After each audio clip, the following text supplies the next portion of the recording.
বিস্তীর্ণ নীল সমুদ্র, তার মাঝে দাঁড়িয়ে আছে একটি প্ল্যাটফর্ম, নাম তার সিল্যান্ড। এটি নাকি পৃথিবীর ক্ষুদ্রতম দেশ। প্রিয় দর্শক, অবাক হচ্ছেন? আসলেই অবাক হবার মতোই একটি বিষয়। কারণ পৃথিবীর বেশিরভাগ মানুষ এই নামটি সম্পর্কে অপরিচিত। আর সবাই এতদিন শুনে আসছে যে ভ্যাটিকান সিটি হলো বিশ্বের সবচেয়ে ক্ষুদ্রতম দেশ।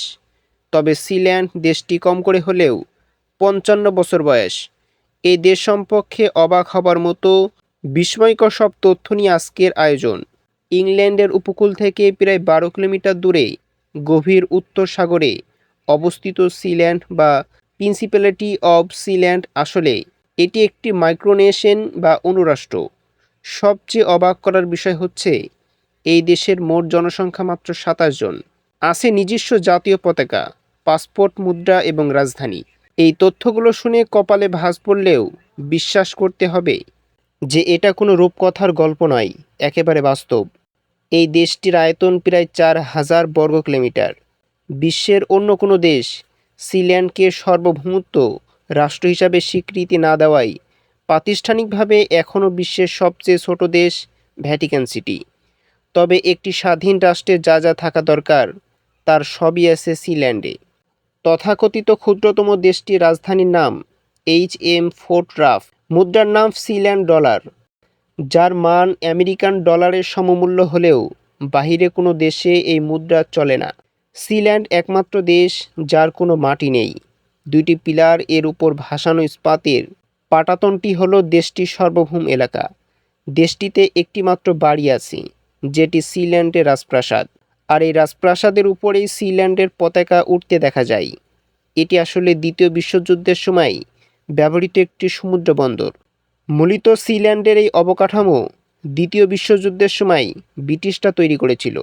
জার্মানরা যে কোনো সময় ইংল্যান্ডে আক্রমণ করতে পারে এ ধরনের আশঙ্কা থেকে ব্রিটিশ সেনা এবং নৌবাহিনীর ইংল্যান্ডের উপকূলে বেশ কিছু দুর্গ নির্মাণ করে। এদের একসাথে বলা হতো মানসেল ফোর্ট বা দুর্গ। এসব দুর্গ থেকে শত্রুর যুদ্ধ জাহাজগুলো নজরদারি করা হতো। প্রয়োজনে সেই সব জাহাজে আক্রমণ পরিচালনার ব্যবস্থা ছিল। আয়তনে এত ছোট হলেও আশ্চর্যজনক বিষয় হচ্ছে সিল্যান্ডের একটি বড় ইতিহাস রয়েছে। এর অস্তিত্বের গত ৫ দশকে এই মাইক্রোনেশন রাজকীয় মৃত্যু, জিম্মি পরিস্থিতি, অঞ্চল বিরোধ, এমনকি হেলিকপ্টার যুদ্ধ দেখেছে। ১৯৬৭ সালে প্যাডি রয় বেটেস নামে একজন ব্রিটিশ সেনাদলের অবসরপ্রাপ্ত মেজর এই পরিত্যক্ত সমুদ্র দুর্গ দখল করে নেয় এবং এটিকে সিল্যান্ডের প্রিন্সিপ্যালিটি ঘোষণা করে। ৬০-এর দশকের প্রথম ভাগে প্যাডি রয় বেটস প্রথমে অন্য একটি সমুদ্র দুর্গ নকজনে রেডিও স্টেশন প্রতিষ্ঠা করেন, যার নাম ছিল রেডিও এক্সেক্স। সেই সময় এ ধরনের রেডিও স্টেশন প্রতিষ্ঠা করা নীতিবিরোধী কাজ ছিল, তাই একে পাইরেট রেডিও স্টেশন বলা হতো। যদিও এই রেডিও স্টেশন ব্রিটিশ নাগরিকদের কাছে খুবই উপভোগ্য ছিল, কেননা সেই সময় এই রেডিও স্টেশন পপ সঙ্গীত এবং বিভিন্ন মজাদার অনুষ্ঠান সম্প্রচারণ করত। আর সেগুলো সেই সময় বিবিসি করতো না। কিন্তু তিনি নানা ঝামেলার কারণে পরবর্তীতে রাফটার দুর্গে তার রেডিও স্টেশন স্থানান্তর করেন, যা ব্রিটিশ আঞ্চলিক জলসীমার ঠিক বাহিরে ছিল।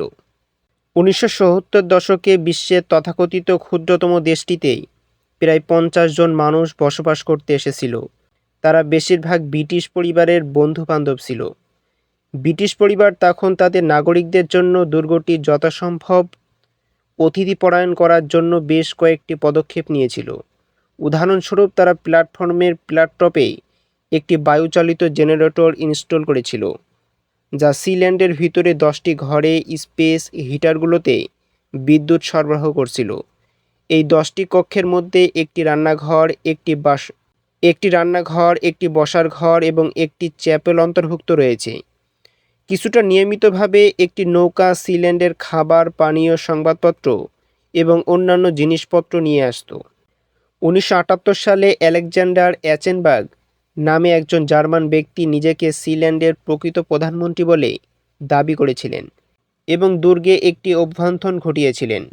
প্যাডি রয় ব্রিটিশ দুর্গ থেকে দূরে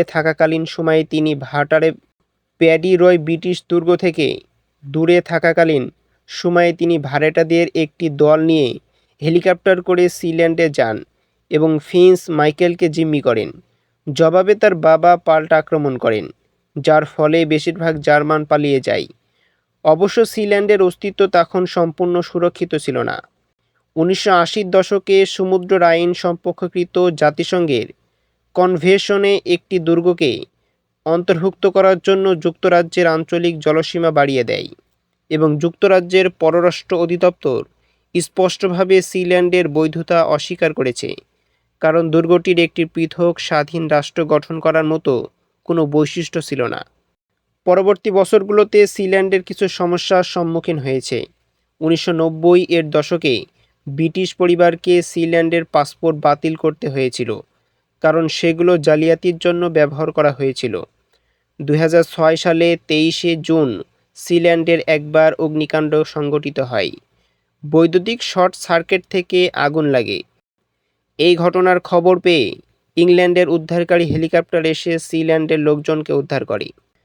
বর্তমানে সিল্যান্ডের নাগরিকদের প্রয়োজনীয় সকল রসদ সংগ্রহ করা হয় নিকটবর্তী ইংল্যান্ডের এসেক্স কাউন্টি থেকে।